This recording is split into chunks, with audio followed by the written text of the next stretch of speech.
ഇന്ന് നമുക്ക് നല്ല ഹെൽത്തിയും ടേസ്റ്റിയുമായിട്ടുള്ള റാഗി കൊഴുക്കട്ട തയ്യാറാക്കാം. വീഡിയോ ഇഷ്ടമാവുകയാണെങ്കിൽ ലൈക്ക് ചെയ്യാനും ഷെയർ ചെയ്യാനും അതുപോലെ ഞങ്ങളുടെ ചാനലൊന്ന് സബ്സ്ക്രൈബ് ചെയ്ത് സപ്പോർട്ട് ചെയ്യാനും മറക്കരുത്. എങ്കിൽ നമുക്ക് വീഡിയോ കണ്ടു നോക്കാം. ആദ്യം നമുക്ക് തേങ്ങയും ജീരകവും കൂടെ ഒന്ന് ചതച്ചെടുക്കാം. മിക്സഡ് ജാറിലോട്ട് 1/2 കപ്പ് തേങ്ങ ചിരകിയതാണ് ഇട്ട് കൊടുത്തിരിക്കുന്നത്. ഇതിലോട്ട് 1/2 ടീസ്പൂൺ ജീരകം കൂടി ഇട്ട് കൊടുത്തിട്ട് നല്ലതായിട്ട് ഇതൊന്ന് ചതച്ചെടുക്കണം. ഇതേ രീതി വേണമെന്ന് ചതച്ചെടുക്കാൻ. ഒത്തിരി അങ്ങ് അരഞ്ഞു പോകരുത് കേട്ടോ. ഇതങ്ങോട്ട് മാറ്റി വെക്കാം. സ്റ്റൗ കത്തിച്ചൊരു പാൻ സ്റ്റൗവിലോട്ട് വെച്ച് കൊടുത്തിട്ടുണ്ട്. ഇതിലോട്ട് 1 ടേബിൾ സ്പൂൺ എണ്ണ ഒഴിച്ച് കൊടുക്കാം. എണ്ണ നല്ലതായിട്ടൊന്ന് ചൂടായി വരുമ്പോൾ 1/2 ടീസ്പൂൺ കടുകിട്ടൊന്ന് പൊട്ടിച്ചെടുക്കണം.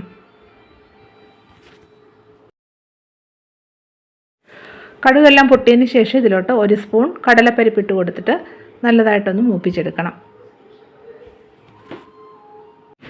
ഇനി ഇതിലോട്ട് ചെറുതായിട്ട് അരിഞ്ഞ് ചുവന്നുള്ളിയും പച്ചമുളകും കൂടി ഇട്ട് കൊടുക്കാം. 5 ചുവന്നുള്ളിയും പിന്നെ 2 പച്ചമുളകും ചെറുതായിട്ട് അരിഞ്ഞതാണ് നമ്മൾ ഇതിലോട്ട് ഇട്ട് കൊടുത്തിരിക്കുന്നത്. ഇനി ഇതിലോട്ട് കുറച്ച് കറിവേപ്പില മുറിച്ചെടുത്തതും കൂടെ ചേർത്ത് കൊടുക്കാം. എന്നിട്ട് ഇതെല്ലാം കൂടെ നല്ലതായിട്ടൊന്ന് വഴറ്റിയെടുക്കണം. ഇതാ നോക്കിക്കേ, ഇതെല്ലാം നല്ലതായിട്ടൊന്ന് വാടി വന്നിട്ടുണ്ട്. ഇത്രയും മതി കേട്ടോ. ഇനി ഇതിലോട്ട് വെള്ളം ഒഴിച്ചു കൊടുക്കാം.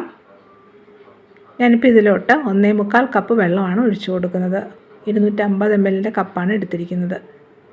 ഇനി ഇതിലോട്ട് ചതച്ച് വെച്ചിരിക്കുന്ന തേങ്ങയും ജീരകവും കൂടെ ചേർക്കാം. ഇനി ഇതിലോട്ട് 1/2 ടീസ്പൂൺ ഉപ്പുപൊടിയും കൂടെ ചേർത്ത് കൊടുത്തിട്ട് നല്ലതായിട്ട് ഇളക്കി ഇതൊന്ന് തിളപ്പിച്ചെടുക്കണം. നല്ലതായിട്ടൊന്ന് തിളച്ച് കഴിയുമ്പോൾ ഇതിലോട്ട് 1 കപ്പ് റാഗിപ്പൊടി ഇട്ട് കൊടുത്ത് നന്നായിട്ട് ഇളക്കി കൊടുക്കണം. നമ്മൾ വെള്ളം അളന്നെടുത്ത് അതേ കപ്പിൽ 1 കപ്പ് റാഗിപ്പൊടിയാണ് ഇതിലോട്ട് ചേർത്തിരിക്കുന്നത്. റാഗിപ്പൊടിയൊക്കെ നല്ലതായിട്ട് വാട്ടിയെടുത്തിട്ടുണ്ട്. ഇത്രയും മതി. സ്റ്റൗ ഓഫ് ചെയ്യാം. എന്നിട്ട് ഇത് കുറച്ചൊന്ന് തണുക്കാൻ വേണ്ടി മാറ്റി വെക്കാം. ഇപ്പോൾ ഇതിൽ ചൂട് കുറഞ്ഞിട്ടുണ്ട്. കൈകൊണ്ട് തൊടാൻ പറ്റുന്ന പാകത്തിനായിട്ടുണ്ട്. ഇനി ഇത് ചെറിയ ചെറിയ ബോൾസായിട്ടൊന്ന് ഉരുട്ടിയെടുക്കാം. നമുക്കിഷ്ടമുള്ള വലുപ്പത്തിൽ ഉരുട്ടിയെടുക്കാം കേട്ടോ. ഞാൻ നോക്കി ഇതേ രീതിയിൽ ഞാനൊന്ന് ഉരുട്ടിയെടുത്തിട്ടുണ്ട്. ഇതേപോലെ ബാക്കിയുള്ളതെല്ലാം നമുക്കൊന്ന് ഉരുട്ടിയെടുക്കാം. എല്ലാം ഇതേ രീതിയിലൊന്ന് ഉരുട്ടിയെടുത്ത് വെച്ചിട്ടുണ്ട്. ഇനി ഇത് ആവി കയറ്റി ഒന്ന് വേവിച്ചെടുക്കാം. സ്റ്റൗ കത്തിച്ച് ഇഡ്ഡലിപ്പാത്രം വെച്ച് കൊടുത്തിട്ട് തട്ടും വെച്ച് കൊടുത്തിട്ടുണ്ട്. ഇതിൻ്റെ മുകളിലോട്ട് നമുക്കൊരു വാഴയില വെച്ച് കൊടുക്കാം. ഇതിലോട്ട് ഉരുട്ടി വെച്ചിരിക്കുന്നത് വെച്ച് കൊടുത്തിട്ട് 10 മിനിറ്റ് ആവി കയറ്റി ഒന്ന് വേവിച്ചെടുക്കണം. ഇപ്പോൾ ഒരു 10 മിനിറ്റ് കഴിഞ്ഞിട്ടുണ്ട്. നമുക്കൊന്ന് തുറന്ന് നോക്കാം. ഇപ്പോൾ ഇത് നല്ലതായിട്ട് വെന്തിട്ടുണ്ട്. ഇത്രയും മതി. സ്റ്റൗ ഓഫ് ചെയ്യാം.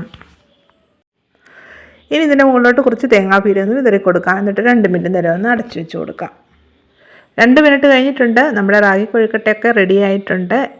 എല്ലാവരും ഒന്ന് ഉണ്ടാക്കി നോക്കണേ. നല്ല അടിപൊളി ടേസ്റ്റിലുള്ള കൊഴുക്കട്ടയാണ്. ഉണ്ടാക്കി നോക്കിയിട്ട് നിങ്ങളുടെ അഭിപ്രായങ്ങൾ കമൻറ്റ് ചെയ്യാൻ മറക്കരുതേ.